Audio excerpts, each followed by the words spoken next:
Ein lustiges Geschichtel. Was ist der älteste Beruf? Im Gasthaus kommen so viele Herren, wenn Stammtischbrüder rauschig werden.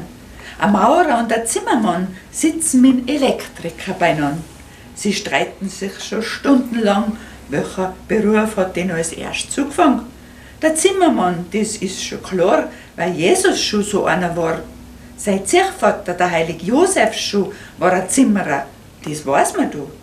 Das ist der älteste Beruf, ganz gewiss, weil das doch überliefert ist. Der Maurer sagt, das ist nicht wahr, der Turm zu Babel war noch lang davor. Ein Werk von gescheiten Maurersleit haben's aufgebaut schon zu dieser Zeit. Drum sind die Maurer Dost schon gewesen, das kann man in der Bibel lesen. Das älteste Handwerk, das haben wir, ganz gewiss, ein älteres gibt's gar nie. Da lacht der Dritte in dem Bund, der Elektriker tut jetzt seine Meinung kund.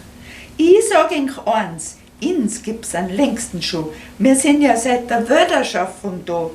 Wie unser guter Vater Gott es werde Licht ausgesprochen hat, hat er den Schalter nur bewegt.